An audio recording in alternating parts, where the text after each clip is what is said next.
Halo, sahabatku. Selamat datang kembali di channel Cerita Momo. Tempat kita menyelami kisah-kisah yang selalu menguji emosi, menguras air mata, dan penuh kejutan tak terduga. Apa kabar kalian semua hari ini? Momo harap kalian dalam keadaan sehat dan bahagia ya. Sahabatku, pernahkah kalian merasa dunia seolah runtuh saat orang tercinta pergi? Itulah yang dialami oleh Laras, tokoh kita kali ini. Setelah suaminya, Bagas, meninggal, ia berharap mendapatkan warisan sebagai bekal hidup bersama anaknya. Namun, ia justru dihadapkan pada kenyataan pahit. Seluruh harta dan rumah mewah jatuh ke tangan mertuanya, Busonya. Laras hanya diberi sebuah rumah tua yang kumuh, dan dihina habis-habisan oleh Busonya. "Hahaha, kamu sangat pantas tinggal di situ bersama anakmu," kata Busonya dengan tawa penuh kemenangan. Laras hanya diam. Tapi siapa sangka, di rumah tua yang hina itu, Laras menemukan brankas tua yang isinya akan membalikan keadaan 180 derajat. Isinya bukan harta, melainkan bukti penggelapan dana dan perselingkuhan Busonya yang akan menyeretnya ke penjara, dan membuat mertua itu iri setengah mati. Bagaimana Laras mendapatkan keadilan sejati dan membuat mertuanya meringkuk menyesali perbuatannya? Jangan sampai ketinggalan setiap detik ceritanya ya. Sebelum kita mulai, Momo minta dukungan kalian semua. Tanda jempol naik, like video ini sampai merah. Bel subscribe channel Cerita Momo dan nyalakan lonceng notifikasinya. Balon ucapan komen di bawah dengan format nama kalian, asal kota, hadir. Contoh, Budi, Jakarta, hadir. Siap? Kalau sudah, yuk kita langsung masuk ke bab 1, duka dan warisan yang membakar. Laras hanya bisa memeluk erat Dito, putranya yang berusia 7 tahun, saat peti mati Bagas perlahan diturunkan. Tanah merah itu seolah menelan separuh jiwanya. Bagas, suaminya, cinta pertamanya, belahan jiwanya, kini sudah tiada. Hatinya remuk redam, tetapi ia harus kuat. Ia adalah satu-satunya tiang penyangga bagi Dito sekarang. Semua kenangan indah bersama Bagas, tawarnya, janji-janji masa depan, kini hanya tinggal serpihan yang menusuk dada. Di sampingnya, berdiri Busonya, ibu mertuanya. Tidak ada air mata yang jatuh dari mata wanita parubaya itu. Wajahnya keras, tertutup rapat. Busonya hanya sibuk mengibaskan kipas tangan mahalnya, seolah kepanasan dan tak sabar ingin segera menyelesaikan ritual pemakaman. Sejak Bagas meninggal mendadak karena serangan jantung di kantornya seminggu lalu, sikap Busonya kepada Laras semakin dingin, bahkan cenderung menghina. Busonya seolah lupa bahwa Laras adalah menantu yang selama ini merawat Bagas dengan penuh kasih, menantu yang melahirkan cucu kesayangannya. Namun, bagi Busonya, Laras hanyalah wanita miskin yang beruntung dinikahi putranya, dan kini status keberuntungan itu sudah habis masanya. Beberapa hari setelah pemakaman, suasana rumah mewah yang dulunya hangat kini terasa mencekam. Laras mencoba mencari ketenangan, tetapi ia tahu, ketenangan itu tidak akan didapatkannya dalam waktu dekat. Permasalahan warisan dan masa depan Dito kini menggantung seperti pedang tajam di atas kepalanya. Bagas adalah tulang punggung keluarga. Semua aset, rumah mewah, dan perusahaan besar adalah hasil kerja kerasnya. Maka, tiba waktunya. Pengacara Bagas, Bapak Gunawan, datang ke rumah mewah itu untuk pembacaan wasiat. Ruang tamu dipenuhi keheningan yang menyesakkan. Laras duduk di sofa, menggenggam tangan Dito yang kebingungan. Di seberangnya, Busonya duduk tegak, ditemani oleh Herman, rekan bisnis mendiang Bagas yang anehnya selalu hadir mendampingi Busonya sejak Bagas tiada. Herman adalah sosok yang licin, dengan senyum ramah yang tidak pernah mencapai matanya. Laras tidak pernah menyukai Herman. Pak Gunawan, dengan sorot mata yang tampak tidak nyaman, membuka amplop tebal bertanda tangan Bagas. Ia membersihkan tenggorokannya dan mulai membacakan isi surat wasiat itu dengan suara formal.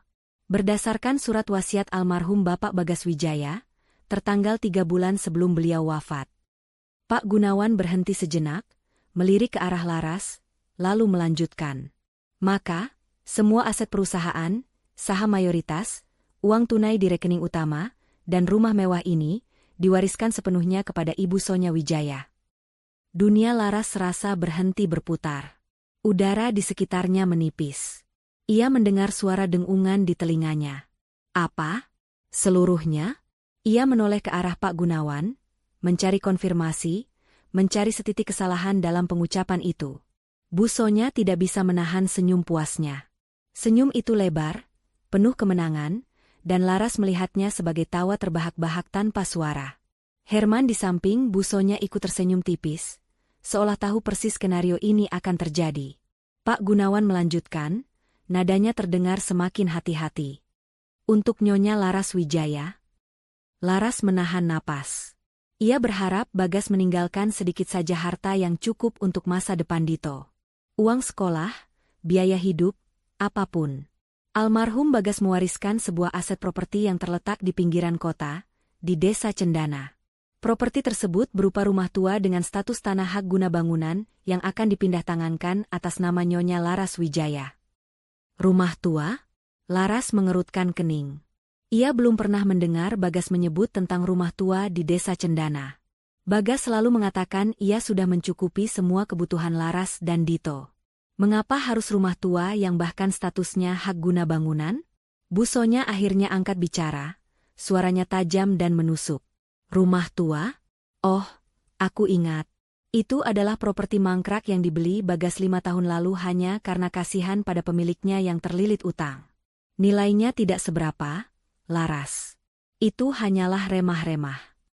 Laras menatap Bu Sonya. Kenapa, Bu? Kenapa semua aset utama harus diserahkan ke Ibu? Kami punya Dito, cucu Ibu. Bu Sonya tertawa pelan, tawa yang menusuk hingga ke ulu hati Laras. Kenapa?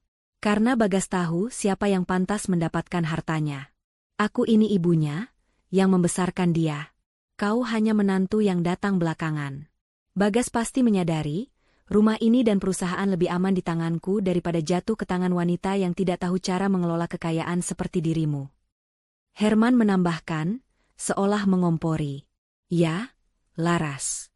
Bagas itu anak yang berbakti. Dia tentu ingin ibunya terjamin masa tuanya. Rumah tua itu sudah lebih dari cukup untuk menampungmu dan putramu. Kau kan terbiasa hidup sederhana. Kata-kata itu adalah penghinaan telak. Laras merasa seolah ditampar di depan umum. Ia bukan meminta kekayaan untuk dirinya sendiri, tetapi untuk Dito. Ia melihat ke arah Pak Gunawan, yang hanya bisa menunduk, tampak tidak berdaya. Pak Gunawan hanya menjalankan tugasnya, dan ia tidak bisa mengubah isi wasiat. Bu Sonya bangkit dari kursinya, berjalan mendekati Laras dengan tatapan meremehkan. Hahaha, kamu sangat pantas tinggal di situ bersama anakmu. Itu cocok untuk istrimu yang tidak tahu diri ini, Bagas. Bu Sonya mengucapkan kalimat itu dengan penuh penekanan, puas melihat mata Laras yang mulai berkaca-kaca. Sana, pergi. Dalam waktu 24 jam, aku mau kalian berdua sudah angkat kaki dari rumah ini. Jangan kotori istanaku dengan barang-barang murahanmu. Laras merasakan kemarahan yang membuncah, tetapi ia tahu, perlawanan hanya akan mempermalukannya. Ia tidak ingin Dito melihat ibunya menangis dan berdebat dengan neneknya di tengah tumpukan duka. Laras memejamkan mata sesaat, menarik napas dalam-dalam. Ia harus tenang, demi Dito. Ia harus mencari cara. Ia berdiri tegak, memeluk Dito. Ia menatap Bu Sonya dengan tatapan yang dingin dan tanpa emosi, sebuah tatapan yang tidak pernah dilihat oleh ibu mertuanya. Ia hanya diam, tidak membalas penghinaan itu dengan kata-kata. Ayo, Dito, bisik Laras kepada putranya. Kita pergi. Kita akan cari rumah kita sendiri. Laras hanya membawa 2 koper besar yang berisi pakaian dan beberapa barang berharga peninggalan ayahnya. Ia tidak menyentuh satupun perhiasan atau barang-barang mewah yang pernah diberikan Bagas. Ia meninggalkan semua itu sebagai pertanda bahwa ia pergi bukan karena harta, melainkan karena harga dirinya sudah diinjak-injak. Bu Sonya tertawa melihat punggung Laras yang menghilang di ambang pintu. Lihat, Herman. Dia pergi seperti anjing yang diusir. Akhirnya, aku bebas.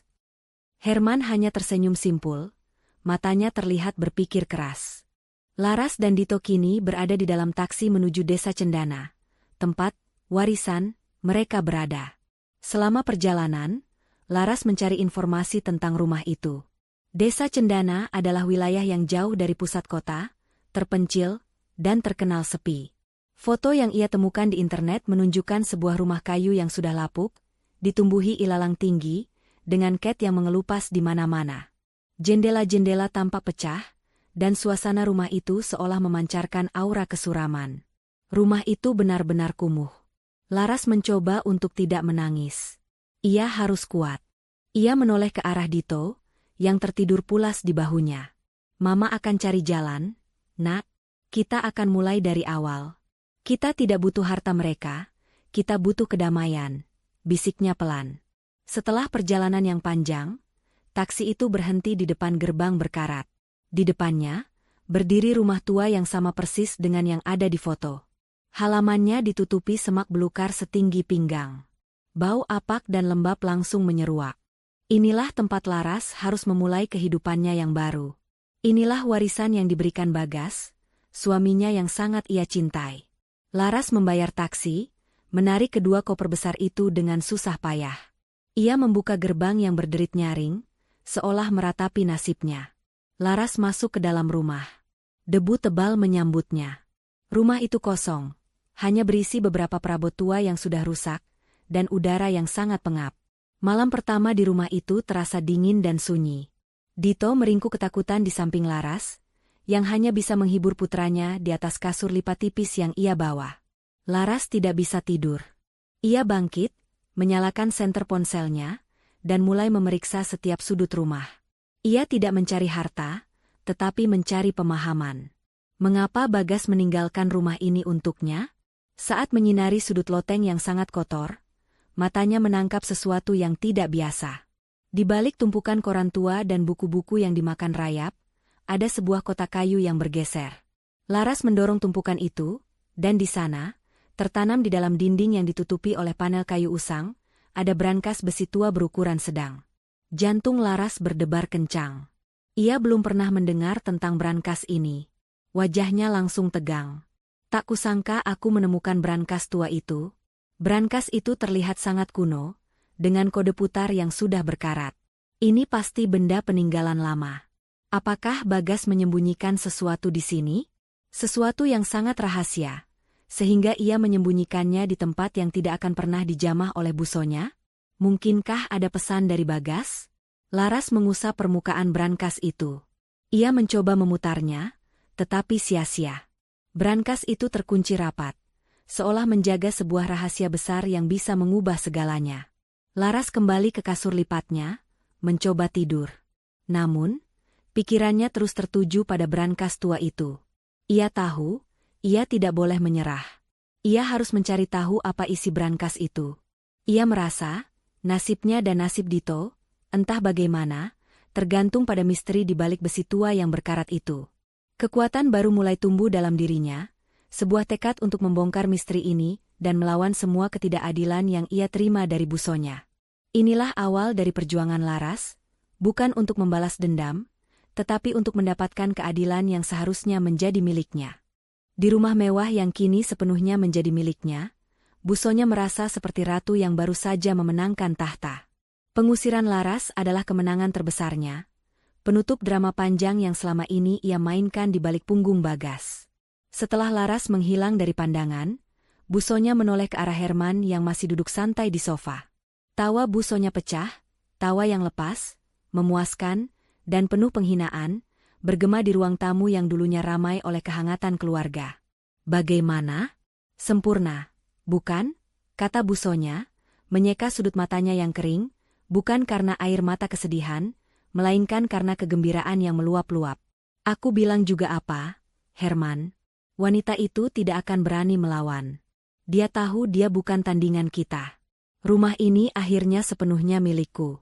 Milikku. Herman menyesap kopi mahalnya, matanya memancarkan perhitungan. Tentu, busonya. Ini semua berkat strategi kita. Bagas terlalu polos. Dia tidak pernah menyangka bahwa surat wasiat yang dia tanda tangani beberapa bulan lalu, atas dasar jaminan masa tua ibu, akan kita manfaatkan secepat ini. Dan rumah tua itu, benar-benar ide yang jenius untuk membuatnya merasa berada di titik terendah. Busonya duduk kembali, raut wajahnya kembali serius, meski masih dihiasi sisa-sisa kegembiraan. Rumah tua itu hanya untuk menutupi jejak, agar dia tidak mencurigai apa-apa. Siapa yang akan berpikir bahwa Bagas mewariskan sesuatu yang bernilai dari rumah sekotor itu? Aku tidak peduli dia mau tidur di mana, asalkan dia tidak kembali ke sini, mengotori kekayaan kita. Mereka berdua larut dalam pembicaraan tentang rencana masa depan mereka, tentang bagaimana mengelola perusahaan Bagas, tentang bagaimana menikmati aset-aset mewah itu. Bu Sonya berencana segera mengadakan pesta peresmian, kekuasaan, barunya, mengundang semua kolega dan kenalan untuk menunjukkan bahwa dialah pewaris sejati Bagas, bukan Laras si menantu miskin. Baginya, Laras sudah menjadi bagian dari masa lalu yang harus dilupakan. Ia tidak tahu, rasa puasnya itu hanya bersifat sementara. Tipuan yang akan segera dibongkar oleh rahasia yang terkubur di rumah tua yang ia anggap tak berharga. Sementara Bu Sonya merayakan kemenangannya, Laras harus menghadapi realitas pahit di desa Cendana. Setelah malam yang dingin dan penuh kecemasan, Laras bangun pagi-pagi, badannya terasa remuk. Ia menatap sekeliling rumah, atau lebih tepatnya gubuk, yang kini menjadi satu-satunya tempat tinggal mereka. Dinding-dindingnya berlumut, atapnya bocor di beberapa tempat, dan lantainya kotor. Bau apek dari kayu lapuk dan kelembapan menusuk hidung. Namun, Laras tidak punya waktu untuk meratapi nasib. Ia punya Dito. Dito terbangun dengan tangisan. "Ibu, Dito mau pulang. Kenapa rumah kita jadi seperti ini?" Dito takut. Rengeknya, memeluk erat Laras. Hati Laras hancur berkeping-keping. Ia tidak bisa menjelaskan kerumitan wasiat dan kejahatan mertuanya kepada putranya yang masih kecil. Laras memeluk Dito, mencium keningnya, dan mencoba tersenyum sekuat tenaga. "Sayang, ini rumah baru kita. Rumah ini spesial. Bagas memberikannya untuk kita karena di sini ada banyak petualangan yang bisa kita lakukan. Kita akan membersihkan rumah ini, dan mengubahnya jadi istana kita sendiri. Kita mulai dari mana ya?" Laras mencoba mengalihkan perhatian Dito. Ia menunjuk ke arah jendela tua yang penuh debu. "Kita lihat, siapa yang bisa membersihkan debu paling cepat." Dengan tekad yang membaja, Laras memulai misi pembersihan istana. Ia menggunakan sehelai kain bekas, ember, dan sedikit air seadanya. Ia harus membersihkan setiap sudut rumah, membuang puing-puing, dan menyingkirkan sarang laba-laba. Tugas itu terasa mustahil. Tetapi setiap kali ia melihat wajah Dito, semangatnya kembali menyala. Saat Laras sedang sibuk menyikat lantai di ruang tengah, ponsel tuanya berdering. Itu adalah Jelita, sahabat karibnya sejak kuliah. Jelita adalah satu-satunya support system yang Laras miliki. "Laras? Astaga! Aku baru tahu dari Pak Gunawan soal wasiat itu. Aku tidak percaya Bu Sonya sejahat itu. Kenapa Bagas melakukan ini padamu? Di mana kau sekarang?" Suara Jelita terdengar panik dan marah. Laras mencoba menenangkan Jelita. "Aku baik-baik saja, Jelita. Aku di desa Cendana. Aku sedang membersihkan istana baruku." Laras tertawa getir. "Istana apanya, Lar? Itu gubuk. Kau harus kembali. Kau harus gugat wasiat itu," desak Jelita. "Tidak, Jelita. Aku tidak punya uang untuk itu. Dan aku tidak mau Dito melihat drama kotor di pengadilan. Biar saja mereka mengambil semua harta itu. Aku hanya ingin ketenangan, dan fokus pada Dito," ujar Laras, meskipun jauh di lubuk hatinya, ia merasa bahwa menyerah bukanlah pilihan. Jelita tidak setuju. "Ketenangan macam apa yang kau dapatkan di sana? Kau harus berjuang. Dengarkan aku, Lar. Aku akan ke sana sekarang. Aku bawa makanan, air bersih, dan alat-alat kebersihan. Jangan bergerak. Tunggu aku." Keputusan Jelita untuk datang memberikan sedikit kehangatan dalam hati Laras. Setidaknya, ia tidak sendirian. Kedatangan Jelita beberapa jam kemudian membawa suasana baru. Mereka berdua, dibantu Dito yang bersemangat, mulai bekerja keras. Di tengah kesibukan membersihkan ruang tengah, Jelita melihat dinding yang ditutupi oleh panel kayu usang. "Lar, ini apa? Kenapa ada panel kayu di tengah dinding begini?" tanya Jelita sambil menekan panel itu. "Oh, itu loteng, sepertinya. Tempat Bagas menyimpan barang-barang yang tidak terpakai," jawab Laras, sambil terus menyapu. Jelita menarik panel kayu itu, dan mata mereka langsung tertuju pada tumpukan koran tua. Laras teringat apa yang ia lihat semalam, brankas tua itu. Jel, tunggu. Laras menghentikan Jelita, mendekat, dan memindahkan tumpukan koran dan buku lapuk itu. Di sana, tersembunyi dengan sempurna, berdiri brankas besi tua yang sudah berkarat. Jelita terperanjat. Apa itu? Brankas? Astaga, Lar. Bagas menyembunyikan sesuatu di sini. Laras mengangguk. Aku menemukannya semalam. Aku yakin Bagas tidak akan mewariskan rumah ini tanpa alasan. Ini pasti ada hubungannya dengan brankas ini. Tapi aku tidak bisa membukanya. Kodenya sudah macet. Jelita menyentuh brankas itu. Ini brankas model lama. Mungkin kuncinya ada di tempat yang tidak terduga. Atau mungkin kodenya adalah tanggal penting. Tapi, yang jelas, kita harus membukanya, Lar. Ini mungkin satu-satunya kesempatanmu untuk mendapatkan keadilan. Melihat brankas itu di siang hari, dengan dukungan Jelita di sampingnya, Laras merasakan gelombang harapan baru. Bukan harapan akan uang, tetapi harapan akan jawaban. Mengapa Bagas menyembunyikan ini? Apakah ia tahu rencana Busonya? Apakah ia sengaja meninggalkan jejak di tempat yang Busonya benci, dan tidak akan pernah diinjak? Laras teringat Pak Gunawan, pengacara Bagas. Walaupun Pak Gunawan tampak tidak berdaya saat pembacaan wasiat, Laras merasakan adanya ketidaknyamanan yang mendalam di wajah pria itu. Pak Gunawan adalah orang yang jujur. Laras yakin, Pak Gunawan akan membantunya jika ia tahu ada rahasia tersembunyi. Jel, kita harus menghubungi Pak Gunawan, kata Laras mantap. Aku akan menceritakan tentang brankas ini, dan aku akan meminta bantuannya untuk membukanya. Jika isinya adalah uang, aku tidak akan menyentuhnya. Tapi jika ini adalah kunci untuk memahami Bagas dan perbuatan Busonya, aku harus tahu. Mata Jelita berbinar. Itu baru Laras yang kukenal. Wanita yang kuat, bukan yang hanya diam saat diinjak-injak. Aku akan membantumu menghubungi Pak Gunawan. Tapi ingat, Lar, apapun isinya, jangan bertindak gegabah. Kita butuh ahli untuk ini. Laras mengangguk, melihat ke arah Dito yang sedang asyik bermain dengan serpihan kayu.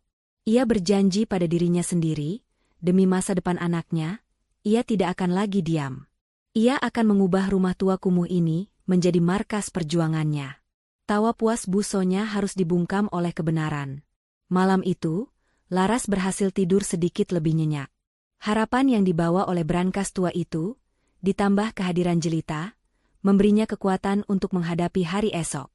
Pagi harinya, Laras menghubungi Pak Gunawan. Ia tidak menceritakan detail wasiat di telepon, ia hanya meminta Pak Gunawan untuk datang ke desa Cendana dengan alasan, ada benda peninggalan Bagas yang perlu bantuan profesional untuk dibuka. Pak Gunawan setuju, meskipun ia terdengar terkejut dengan alamat yang diberikan Laras. Sementara Laras menunggu kedatangan Pak Gunawan, di rumah mewah, Busonya sedang menikmati sarapan mewahnya. Ia membaca berita di ponselnya, tersenyum sinis melihat laporan tentang Laras. Ia yakin, Laras pasti sedang menderita. Ia merasa sangat berkuasa. Herman, kau sudah urus semua surat-surat rumah tua itu, kan? Pastikan statusnya tidak bisa diubah. Aku tidak mau Laras punya modal untuk melawan, ujar Busonya kepada Herman yang duduk di depannya. Sudah, Busonya. Semua aman. Rumah itu resmi atas nama Laras, tapi nilainya sangat kecil dan sulit dijual karena statusnya yang buruk. Tidak ada yang perlu dikhawatirkan, jawab Herman meyakinkan. Bagus. Sekarang kita fokus pada perusahaan. Aku dengar ada sedikit masalah likuiditas di kuartal ini. Kita harus segera menutupinya, kata Busonya. Raut wajahnya kembali fokus pada bisnis. Busonya, dengan bantuan Herman, kini mulai menjalankan kendali penuh atas perusahaan Bagas, tanpa tahu bahwa setiap langkah mereka sedang diawasi oleh jejak yang ditinggalkan Bagas, jejak yang kini akan dibongkar oleh Laras.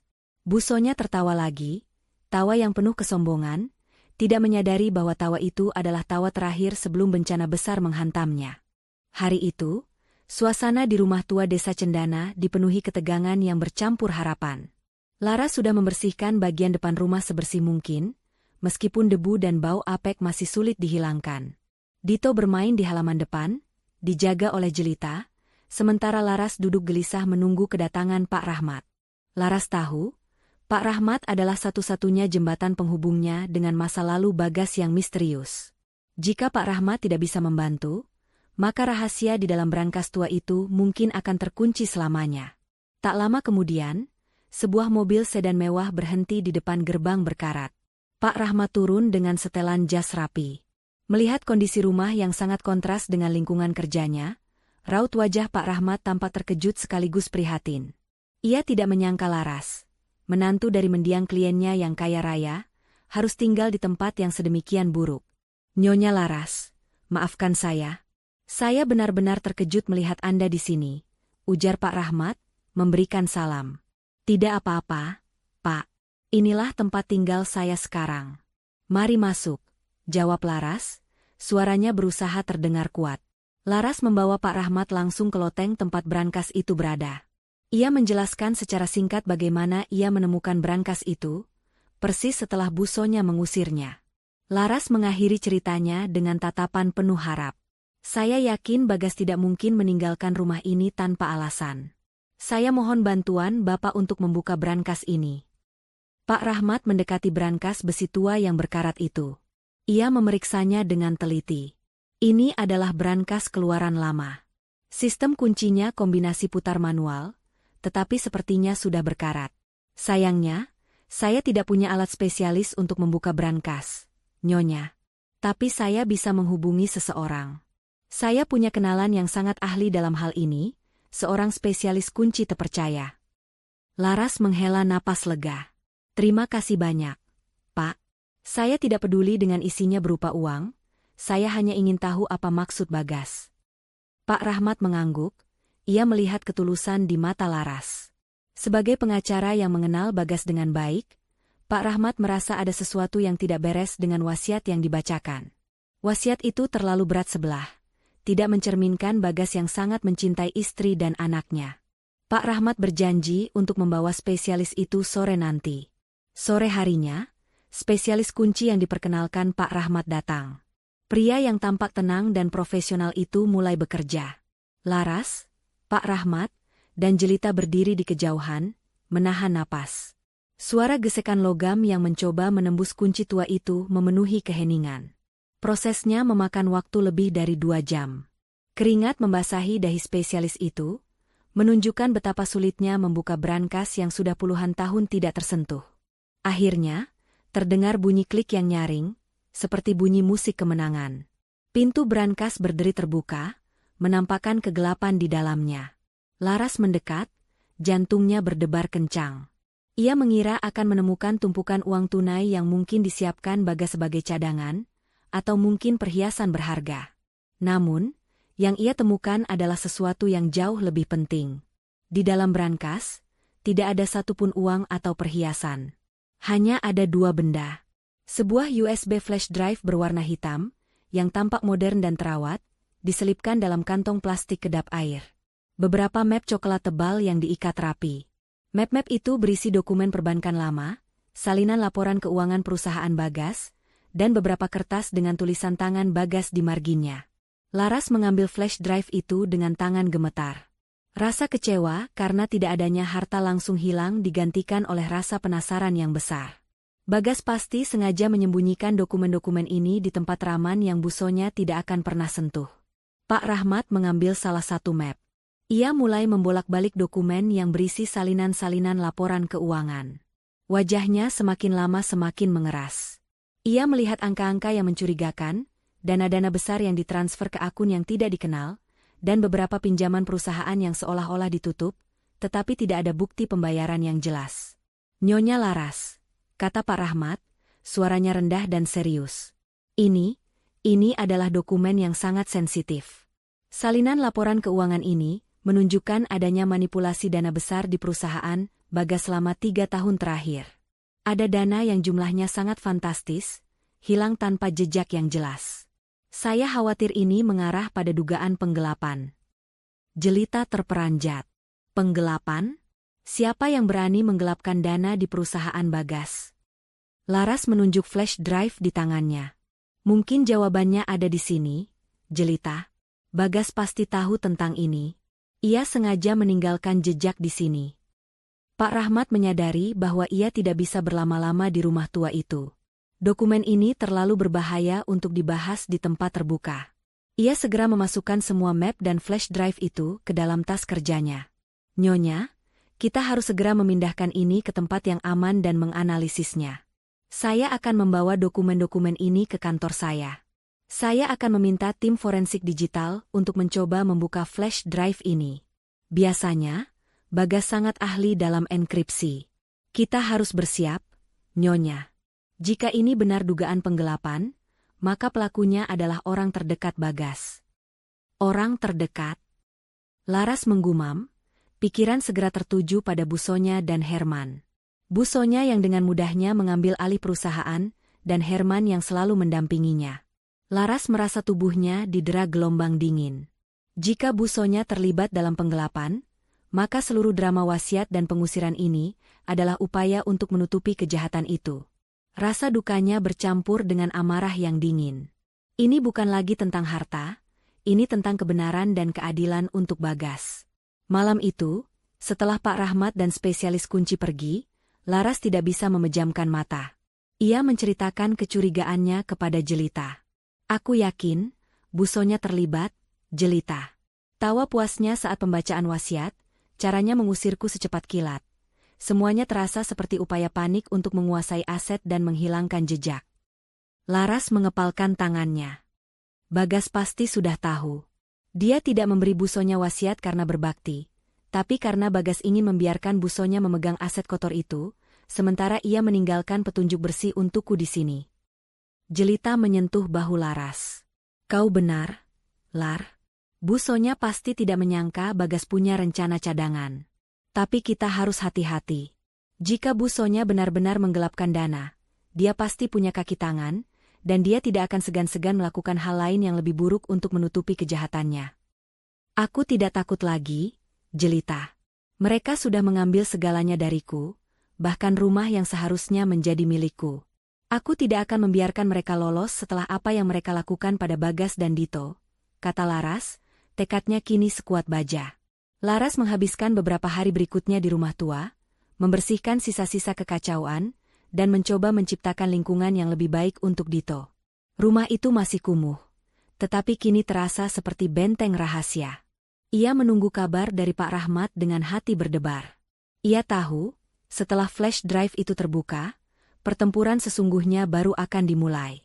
Laras, yang selama ini dikenal pendiam dan penurut, kini bertransformasi menjadi seorang pejuang yang siap menghadapi siapapun demi membersihkan nama suaminya dan mengamankan masa depan anaknya. Ia sudah tidak peduli lagi dengan caci maki atau harta Busonya. Ia hanya menginginkan kebenaran. 3 hari berlalu sejak Laras menyerahkan flash drive dan map-map mencurigakan kepada Pak Rahmat. Hari-hari di rumah tua terasa sangat panjang bagi Laras. Ia menghabiskan waktu dengan merapikan barang-barang seadanya, tetapi pikirannya terus melayang pada kantor Pak Rahmat, pada tim forensik digital yang sedang mencoba memecahkan kode rahasia Bagas. Laras yakin, setiap detik penantian ini adalah langkah menuju kebenaran.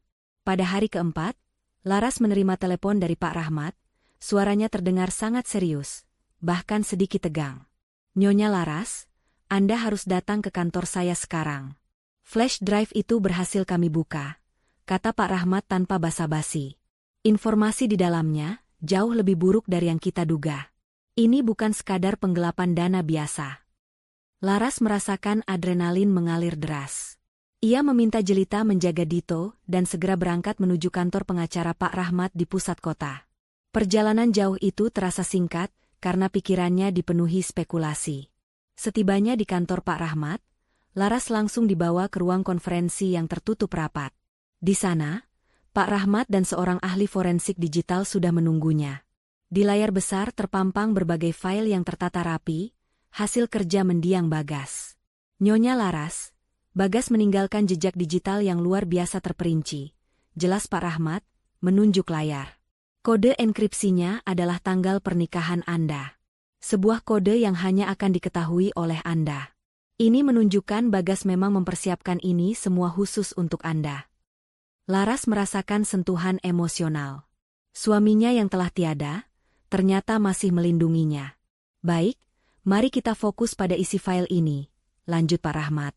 Bagas membagi data ini ke dalam 2 folder utama, finansial dan perseorangan. Di folder finansial, kami menemukan spreadsheet yang sangat rapi, membandingkan laporan keuangan resmi perusahaan dengan laporan keuangan yang seharusnya. Perbedaan angkanya, Nyonya, mencapai puluhan miliar rupiah. Semua kerugian ini, yang tertulis sebagai bad debt atau operational cost, ternyata adalah transfer dana ke rekening-rekening yang tidak ada hubungannya dengan perusahaan. Laras mengepalkan tangan. Ke rekening siapa? Pak Rahmat menghela napas. Disinilah semuanya menjadi jelas. Sebagian besar dana mengalir ke 2 akun utama. Akun pertama adalah atas nama PT Kencana Jaya, sebuah perusahaan fiktif yang baru didirikan 2 tahun lalu. Dan akun kedua adalah rekening pribadi atas nama Herman. Herman? Laras terkejut, meskipun ia sudah menduganya. Jadi, dia adalah otak di balik penggelapan ini. Tidak hanya Herman, sela Pak Rahmat. Kami mencocokkan tanggal-tanggal transfer dana dengan jadwal operasional perusahaan. Sebagian besar transfer disetujui, atau setidaknya dikonfirmasi, oleh Bu Sonya. Dalam beberapa dokumen internal yang disimpan Bagas, terdapat notulen rapat yang menunjukkan Bu Sonya secara agresif mendorong Bagas untuk menyetujui investasi fiktif yang ternyata menjadi celah untuk penggelapan ini.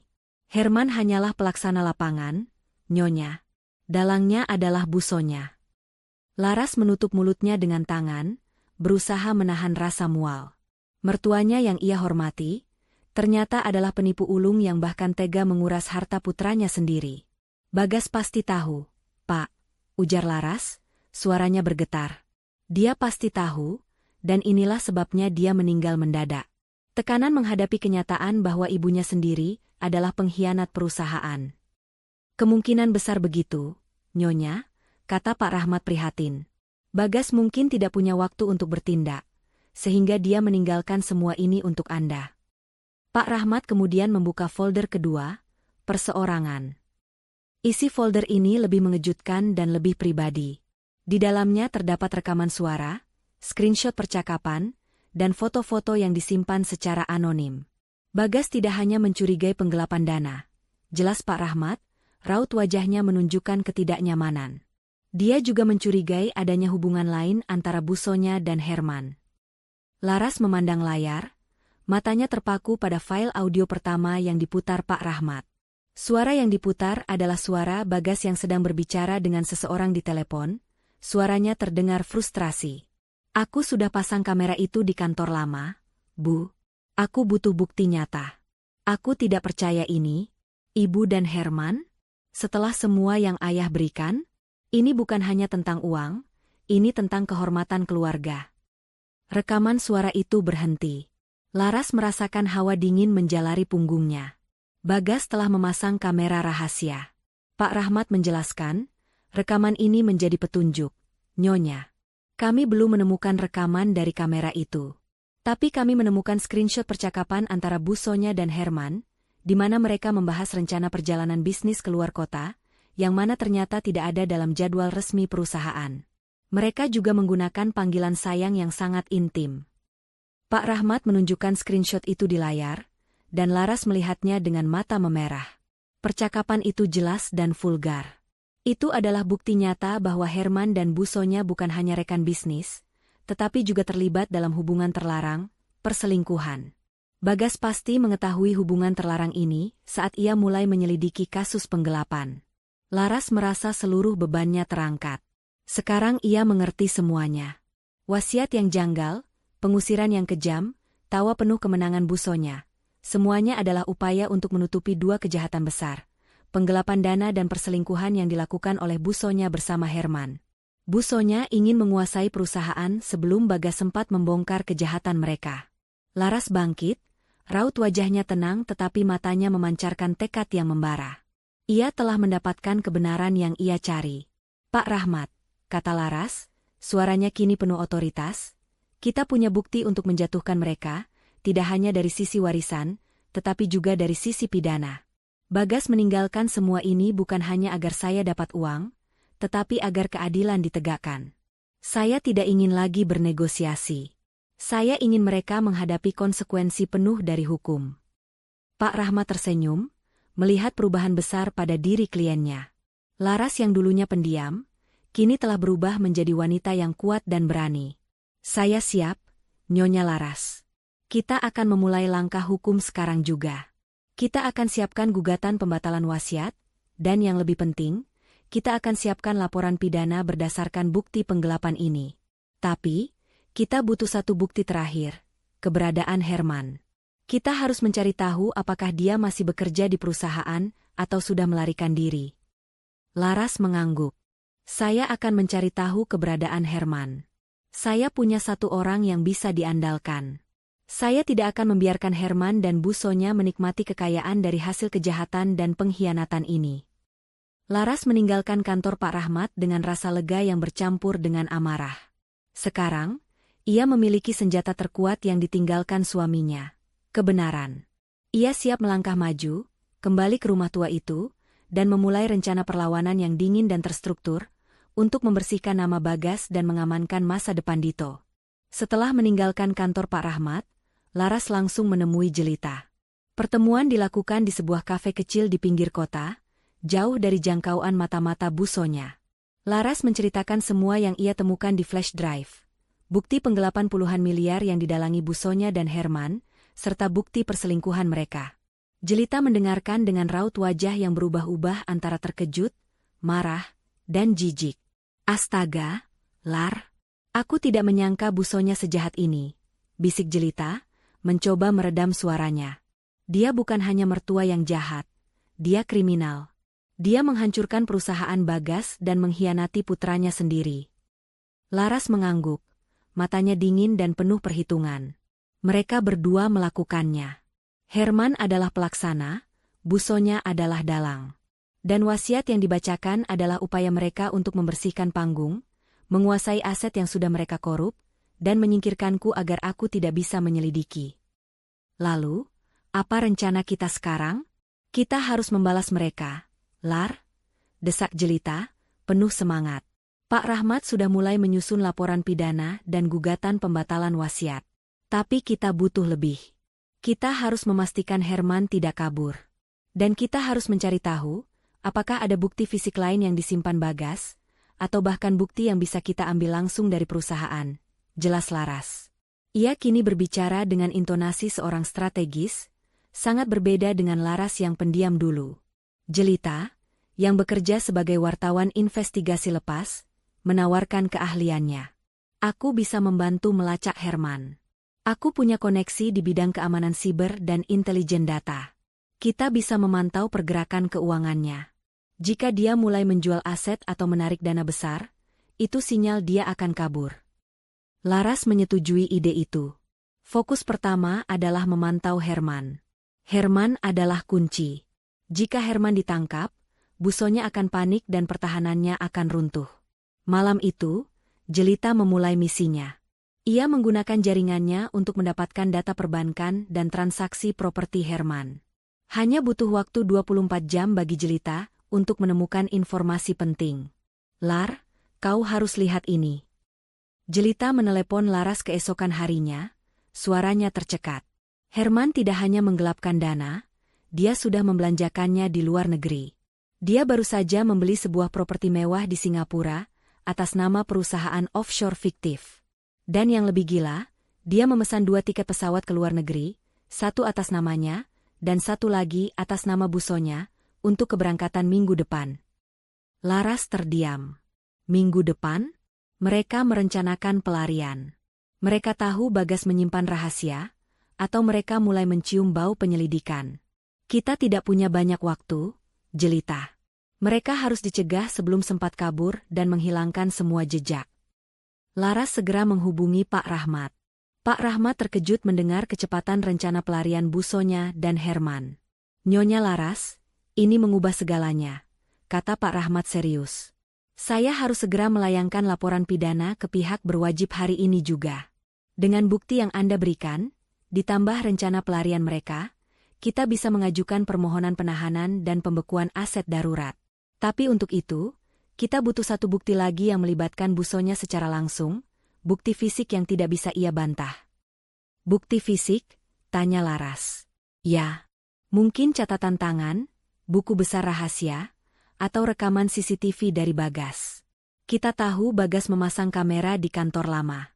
Jika kita bisa mendapatkan rekaman itu akan menjadi pukulan telak. Jelas Pak Rahmat. Laras menyadari bahwa ia harus mengambil risiko. Ia harus masuk ke sarang musuh. Jelita, aku butuh bantuanmu. Aku harus kembali ke rumah mewah itu, kata Laras pada Jelita. Jelita menatap Laras dengan ngeri. Apa? Kau gila? Lar? Busonya akan mengusirmu, atau lebih buruk lagi, dia akan mencoba menyakitimu jika dia tahu kau sedang menyelidiki. Aku tahu.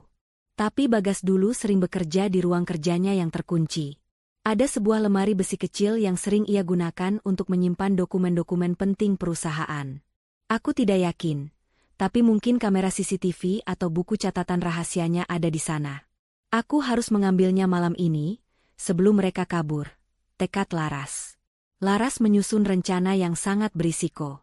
Jelita akan memantau kondisi rumah dari kejauhan, memastikan Busonya dan Herman tidak ada di sana.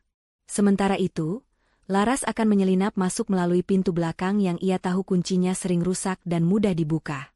Tepat tengah malam, dengan mengenakan pakaian serba hitam, Laras menyelinap kembali ke rumah yang dulunya adalah miliknya. Jantungnya berdebar kencang, tetapi ia tidak gentar. Rumah itu terasa asing, dingin, dan kotor oleh aura keserakahan. Ia berhasil masuk ke ruang kerja Bagas. Ruangan itu tampak sama, kecuali kini banyak dokumen yang berserakan, hasil Busonya dan Herman yang tampak panik mencari sesuatu. Laras langsung menuju ke sudut ruangan, tempat lemari besi kecil itu berada. Lemari itu terkunci. Laras teringat sesuatu. Bagas pernah memberitahunya bahwa kode lemari besi itu adalah tanggal lahir Dito. Dengan tangan gemetar, Laras memasukkan 6 digit tanggal lahir putranya. Klik. Lemari besi itu terbuka.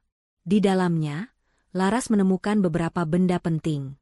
Sebuah hard drive kecil, yang pasti berisi rekaman CCTV yang disebutkan Bagas.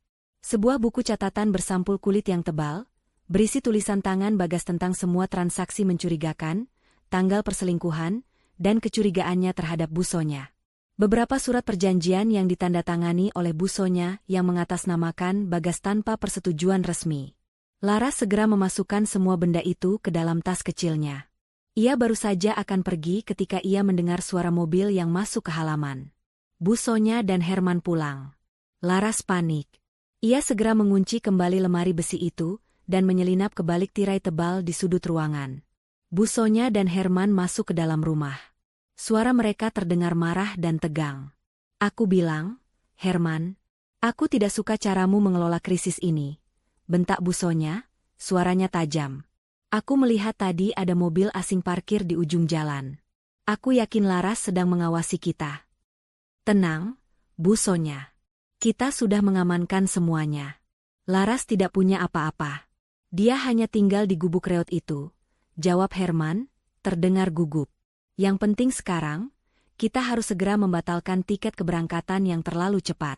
Kita harus membuat seolah-olah kita tidak punya niat untuk kabur. Laras, bersembunyi di balik tirai, mendengarkan semua percakapan itu.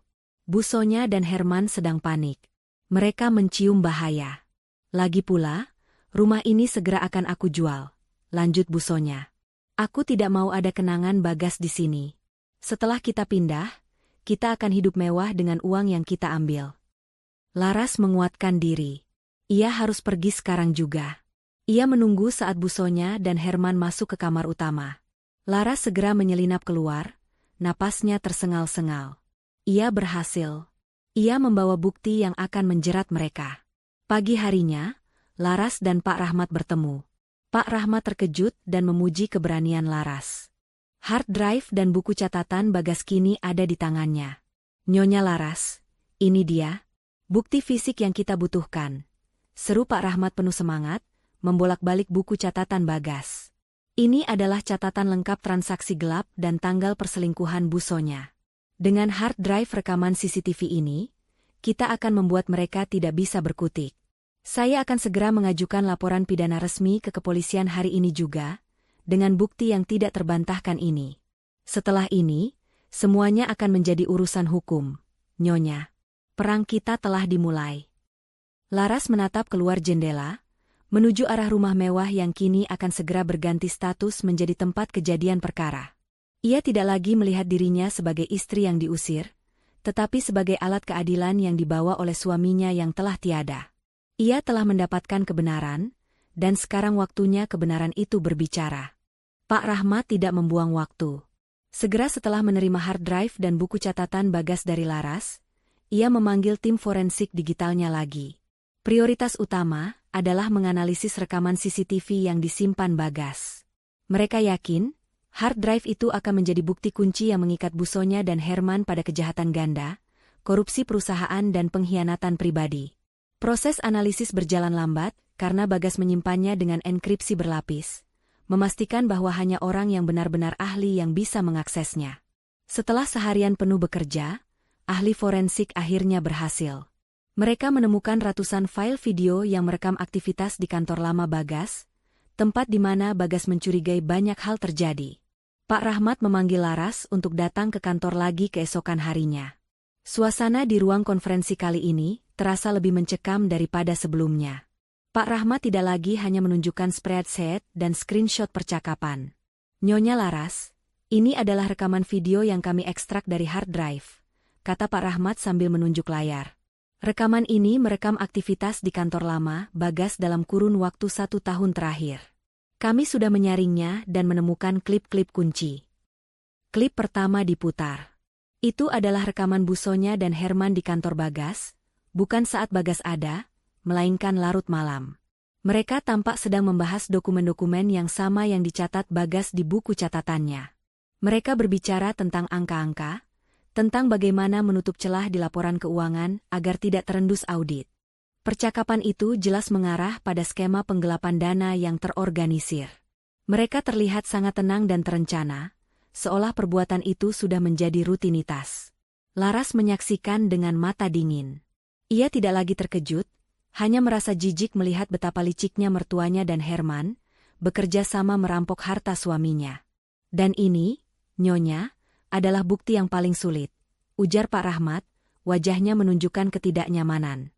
Ia memutar klip video berikutnya. Klip itu menampilkan Busonya dan Herman, bukan sedang membahas pekerjaan. Mereka sedang berduaan di ruangan yang sama. Ekspresi mereka, sentuhan mereka, dan kata-kata yang keluar dari mulut mereka yang terdengar samar dari rekaman itu, sudah cukup untuk menjadi bukti visual yang kuat dari perselingkuhan mereka. Busonya tidak hanya mengkhianati Bagas sebagai putranya, tetapi juga telah mengkhianati almarhum suaminya, ayah Bagas. Mereka berdua telah menjalin hubungan terlarang sejak lama, jauh sebelum Bagas meninggal. Hubungan inilah yang menjadi motivasi utama Herman membantu Busonya menjarah kekayaan Bagas. Laras memalingkan wajah. Ia tidak perlu melihat lebih lama lagi. Bukti itu sudah lebih dari cukup. Rasa sakit karena pengkhianatan suaminya telah digantikan oleh kemarahan yang membara atas kejahatan yang mereka lakukan. Rekaman ini, Nyonya, ditambah buku catatan Bagas yang merinci setiap tanggal pertemuan mereka, adalah bukti yang tidak terbantahkan. Kami memiliki kasus yang sangat kuat, tidak hanya untuk membatalkan wasiat, tetapi untuk menjebloskan Busonya dan Herman ke penjara atas tuduhan penggelapan dan penipuan yang merugikan perusahaan puluhan miliar rupiah, ujar Pak Rahmat mantap. Laras menatap Pak Rahmat. Kita kirimkan semua bukti ini ke polisi sekarang, Pak. Saya ingin mereka segera ditahan sebelum sempat kabur. Khusus untuk perselingkuhan, biarkan itu menjadi kejutan yang akan membuat Busonya dan Herman panik. Pak Rahmat mengangguk. Saya akan bergerak cepat. Hari ini juga, saya akan melayangkan laporan pidana resmi ke pihak kepolisian dan juga mengajukan permohonan pembekuan aset darurat ke pengadilan. Saya akan menyertakan bukti rencana pelarian mereka yang didapat jelita, serta semua data penggelapan. Kita akan meminta surat penangkapan segera. Sementara Pak Rahmat disibukkan dengan urusan hukum, di rumah mewah, Busonya dan Herman mulai merasakan adanya tekanan yang tidak kasat mata. Mereka merasa gelisah, seolah sedang diawasi. Mereka sudah membatalkan tiket pesawat mereka, mencoba untuk bersikap tenang, tetapi kecemasan terus merayap. Aku bilang, Herman, aku tidak tenang. Kenapa akhir-akhir ini banyak sekali mobil aneh di ujung jalan? Jangan-jangan Laras sudah tahu sesuatu. Ujar Bu Sonya cemas, mondar-mandir di ruang tamu. Jangan khawatir, Bu Sonya. Laras hanya tinggal di gubuk reot. Dia tidak punya uang dan koneksi. Dia tidak mungkin bisa melawan kita. Jawab Herman, mencoba meyakinkan, meskipun wajahnya pucat. Tepat saat mereka sedang berdebat di meja makan, ponsel Bu Sonya berdering. Itu adalah panggilan dari nomor tak dikenal. Bu Sonya mengangkatnya dengan enggan. Halo? Ya, saya Sonya Wijaya. Suara di seberang telepon adalah suara formal seorang penyidik dari Kepolisian Sektor Keuangan dan Kriminal Khusus. Selamat sore, Ibu Sonya. Kami dari kepolisian. Kami meminta kehadiran Ibu dan juga Bapak Herman untuk segera datang ke kantor kami besok pagi. Ada beberapa hal terkait laporan dugaan tindak pidana penggelapan dana perusahaan yang harus kami konfirmasi dengan Anda. Wajah Bu Sonya seketika memucat, darah seolah ditarik paksa dari wajahnya. Tangannya gemetar hingga ponselnya hampir jatuh. Penggelapan dana? Bagaimana? Penggelapan? Siapa yang melaporkan? Itu pasti salah. Perusahaan kami baik-baik saja. Seru Bu Sonya, suaranya naik 1 oktav, mencoba menyangkal. Kami tidak bisa memberikan detail, Ibu. Yang jelas, ini adalah laporan pidana serius. Jika Ibu tidak hadir, kami akan mengeluarkan surat penangkapan paksa. Sampai bertemu besok, ujar penyidik itu dan langsung menutup telepon. Bu Sonya menatap Herman dengan mata melotot. Kita dipanggil polisi, Herman. Penggelapan dana. Laras. Hanya dia yang bisa melakukan ini. Dia pasti sudah menemukan sesuatu. Herman juga panik. Ia segera menarik Bu Sonya ke kamar dan berbisik cemas. Tenang, Bu Sonya. Kita harus tenang. Mereka tidak mungkin punya bukti kuat. Kita hanya perlu menyangkal semuanya. Bukti apa yang Laras punya? Hanya omong kosong dari rumah tua itu. Kita punya Pak Gunawan yang dulu membacakan wasiat, kita punya alibi yang kuat. Meskipun mencoba bersikap tenang, kepanikan Herman terlihat jelas. Mereka menghabiskan malam itu dengan mencoba menyusun alibi dan mempersiapkan jawaban untuk polisi. Mereka tidak tahu, di saat yang sama, Pak Rahmat sudah menyerahkan rekaman CCTV dan buku catatan Bagas ke tangan pihak berwajib.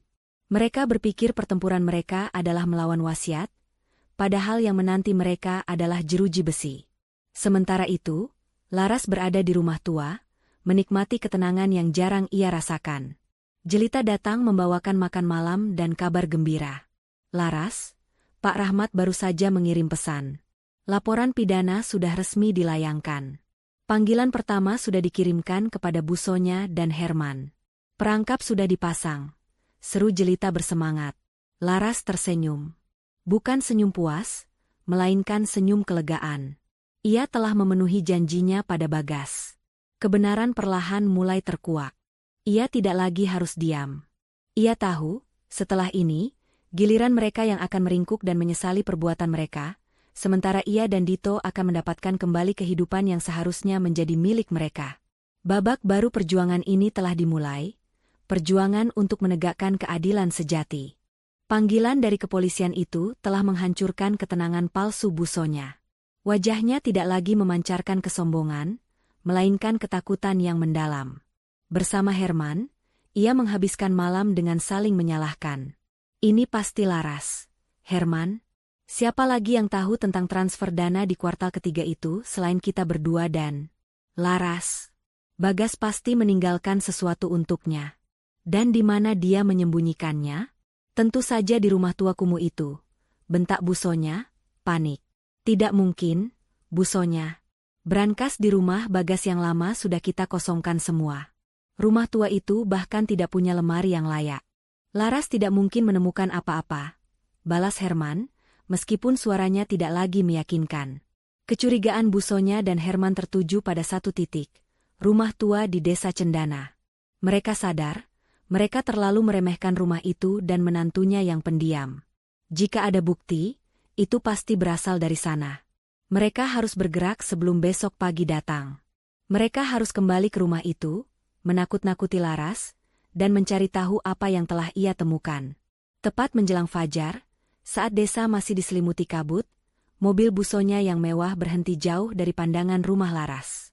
Mereka berjalan kaki, mengendap-endap seperti pencuri. Busonya mengenakan topi dan kacamata hitam, berusaha menyamarkan diri. Mereka mendapati pintu gerbang rumah tua itu tidak terkunci. Halaman yang dulunya penuh ilalang kini sudah agak bersih, menunjukkan bahwa Laras serius tinggal di sana. Mereka masuk tanpa permisi. Laras sedang berada di dapur kecil, menyiapkan sarapan untuk Dito. Ia sudah memprediksi kedatangan mereka. Pak Rahmat sudah memperingatkannya bahwa pelaku kejahatan seringkali mendatangi korban untuk mengintimidasi atau menghilangkan bukti. Busonya masuk ke dalam rumah dengan wajah garang. "Laras, jangan berpura-pura tidak tahu. Apa yang sudah kau temukan di rumah sialan ini? Kau yang melaporkan kami, kan? Di mana buktinya? Serahkan sekarang juga." Herman berdiri di belakang busonya, berusaha terlihat mengancam. "Jangan coba-coba, Laras. Kau akan masuk penjara karena pencemaran nama baik. Kau tidak akan bisa melawan kami." Laras menoleh, raut wajahnya sangat tenang, dingin, dan penuh percaya diri. Ia hanya menyunggingkan senyum tipis, senyum yang membuat busonya merasa gentar. Laras tidak berteriak, tidak membela diri, ia hanya berbicara dengan nada datar. "Selamat pagi, busonya. Bapak Herman. Kalian datang terlalu pagi. Saya tidak menyangka kalian tertarik dengan rumah kecil saya ini. Mengapa kalian berdua begitu panik?" Pertanyaan sederhana itu langsung menusuk pertahanan mereka. "Kami tidak panik," sergah busonya. "Kami hanya ingin tahu kenapa kau berani-beraninya melaporkan kami. Kami tahu kau memfitnah kami soal uang perusahaan." Laras meletakkan piring di meja, bergerak mendekat, menatap busonya tepat di matanya. "Uang perusahaan? Benar. Uang puluhan miliar yang ditransfer ke PT Kencana Jaya? Atau uang yang dipakai untuk membeli properti di Singapura atas nama Bapak Herman? Atau uang yang dipakai untuk membiayai perjalanan rahasia kalian berdua keluar kota, yang sama sekali tidak ada hubungannya dengan pekerjaan?"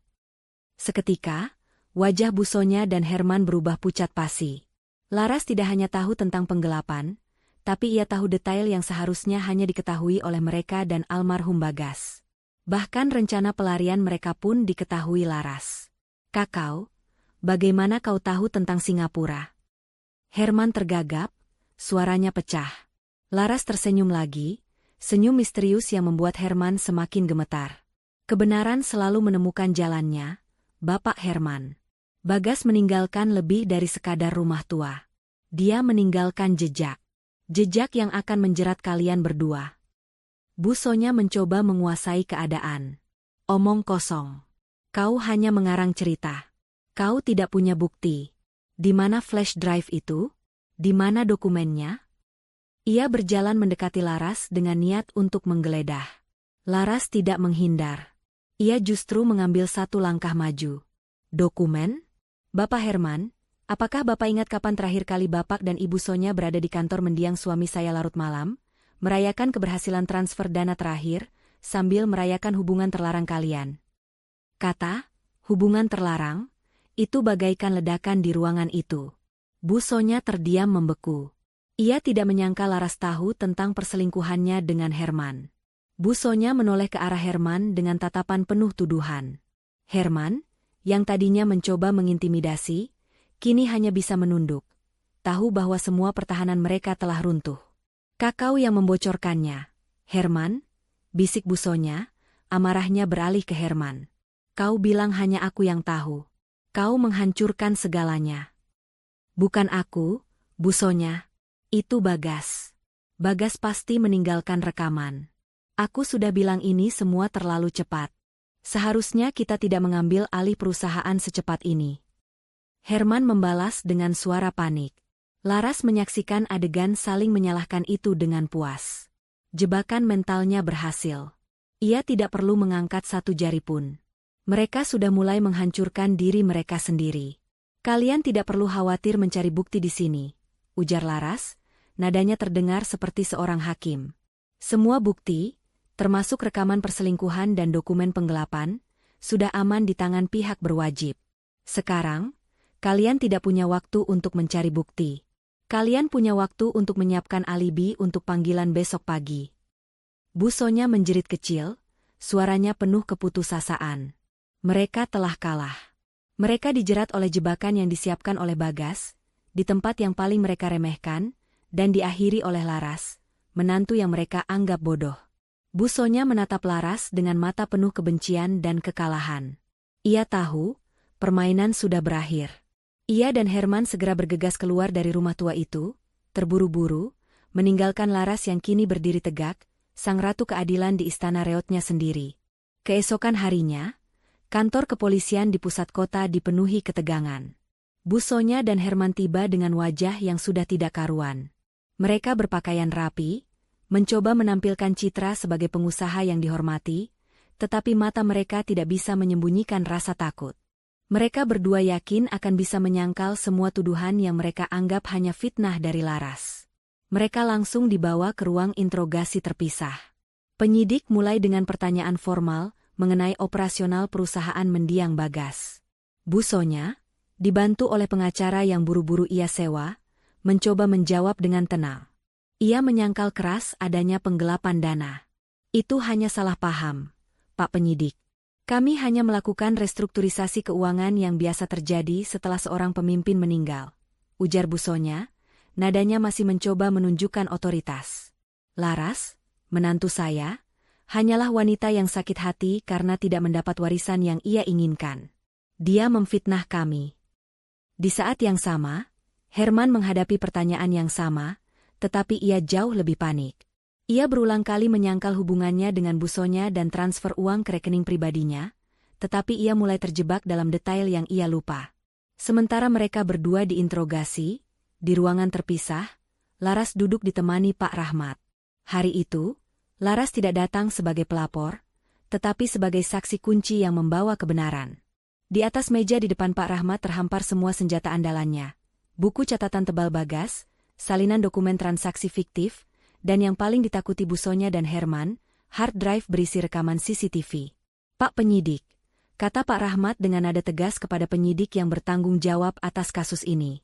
Kami tidak perlu bertele-tele. Klien saya, Nyonya Laras, telah menemukan dan mengamankan bukti yang ditinggalkan oleh almarhum Bagas, yang secara jelas menunjukkan adanya tindak pidana penggelapan dana dan penipuan yang dilakukan oleh Ibu Sonya dan Bapak Herman. Pak Rahmat kemudian secara resmi menyerahkan hard drive itu dan buku catatan Bagas. Di dalam hard drive ini terdapat rekaman yang memperlihatkan alur transfer dana ilegal, serta bukti visual perselingkuhan.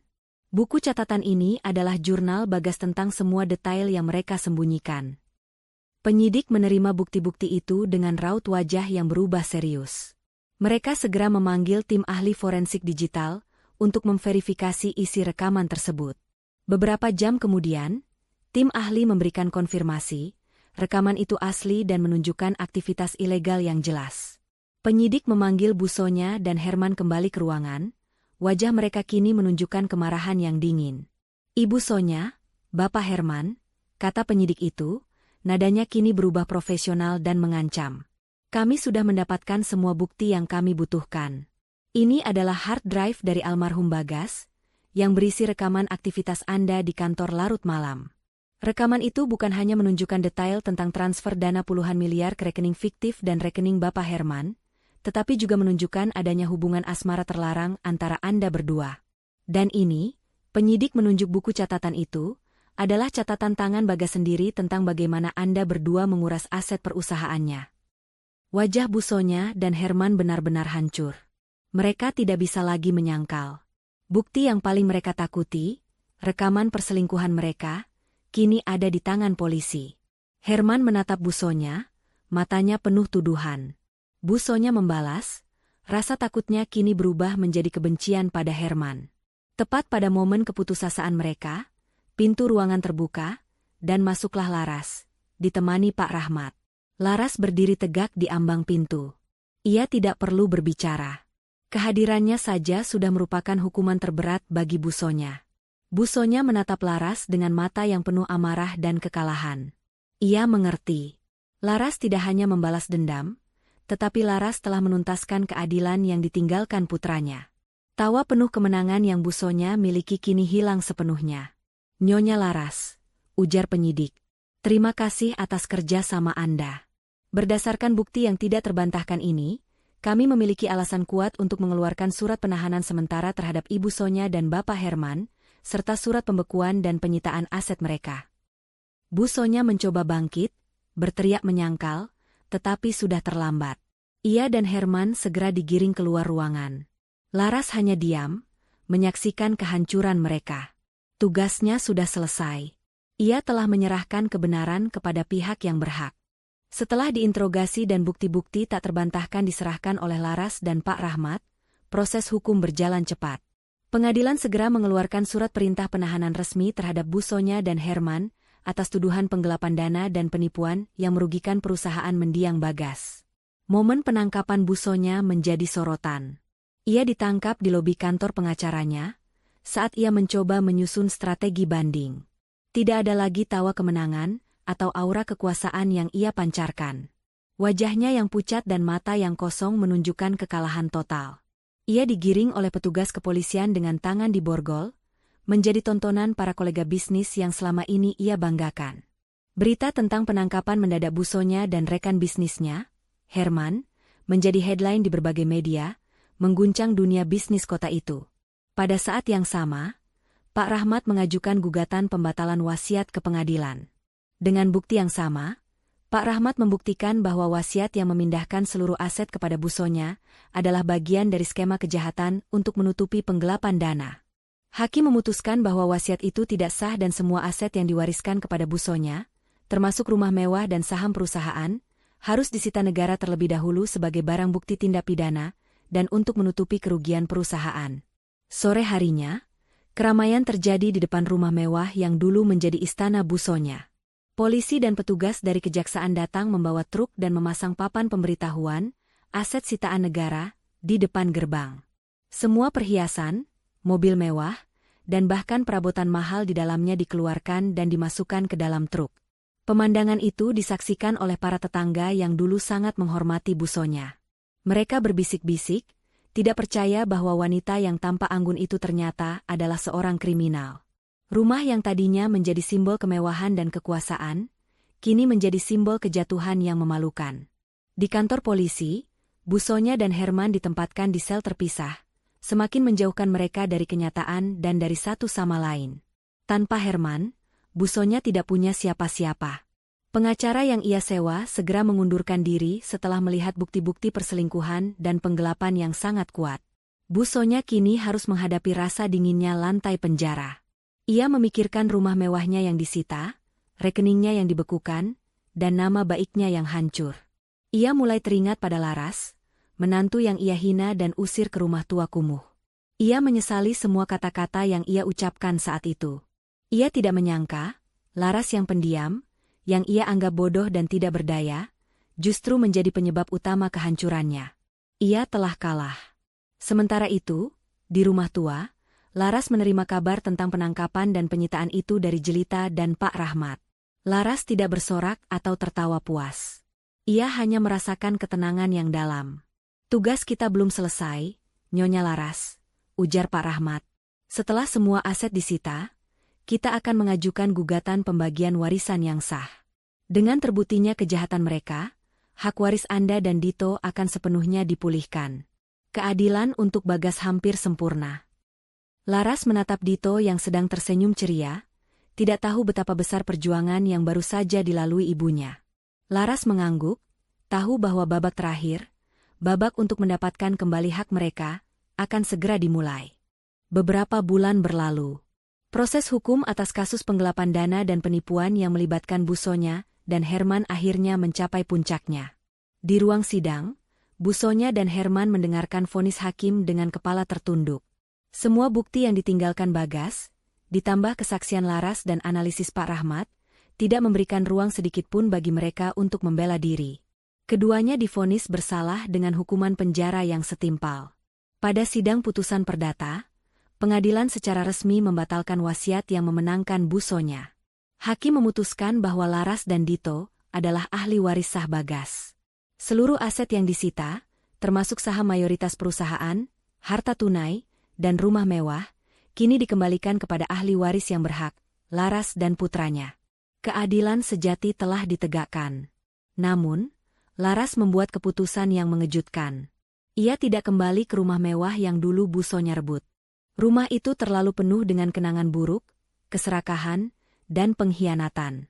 Laras meminta Pak Rahmat untuk segera menjual rumah mewah itu, beserta seluruh saham perusahaan. Uang hasil kejahatan dan pengkhianatan tidak akan pernah membawa kebahagiaan sejati. Pak Rahmat, ujar Laras mantap.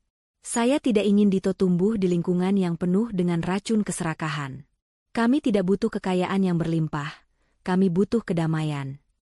Dengan uang hasil penjualan itu, Laras membeli sebuah rumah baru yang asri di pinggiran kota, tidak terlalu besar, tetapi penuh dengan cahaya dan ketenangan.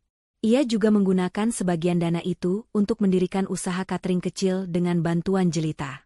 Laras, yang selama ini dicap tidak bisa mengelola uang, kini menunjukkan bahwa ia adalah wanita cerdas dan pekerja keras. Usaha cateringnya tumbuh pesat, didasari oleh ketulusan dan kerja keras. Laras kini berdiri tegak sebagai wanita mandiri yang sukses, ratu sejati bagi istananya sendiri dan putranya. Di rumah barunya yang sederhana namun hangat, Laras dan Dito menemukan kebahagiaan yang hilang. Dito tumbuh menjadi anak yang ceria dan bangga pada ibunya. Setiap kali melihat Laras tersenyum, Laras tahu bahwa ia telah memenuhi janji terakhirnya pada Bagas. Sementara itu, di balik jeruji besi, kehidupan busonya dan Herman hancur total. Mereka menjalani hari-hari penuh penyesalan dan keputusasaan. Mereka kehilangan segalanya, harta, kebebasan, dan harga diri.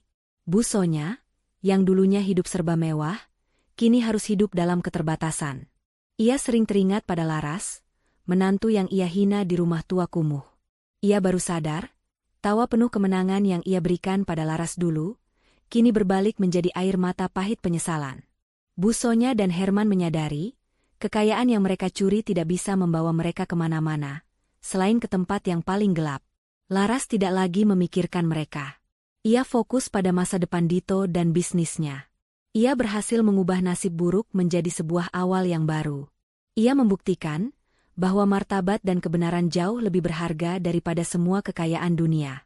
Laras, wanita yang dulu hanya bisa diam, kini menutup kisahnya dengan senyum kemenangan sejati, kemenangan yang didapat dari kejujuran dan kekuatan hati. Ia telah mendapatkan kembali haknya, dan yang terpenting, ia telah mendapatkan kembali kedamaian yang dicuri darinya.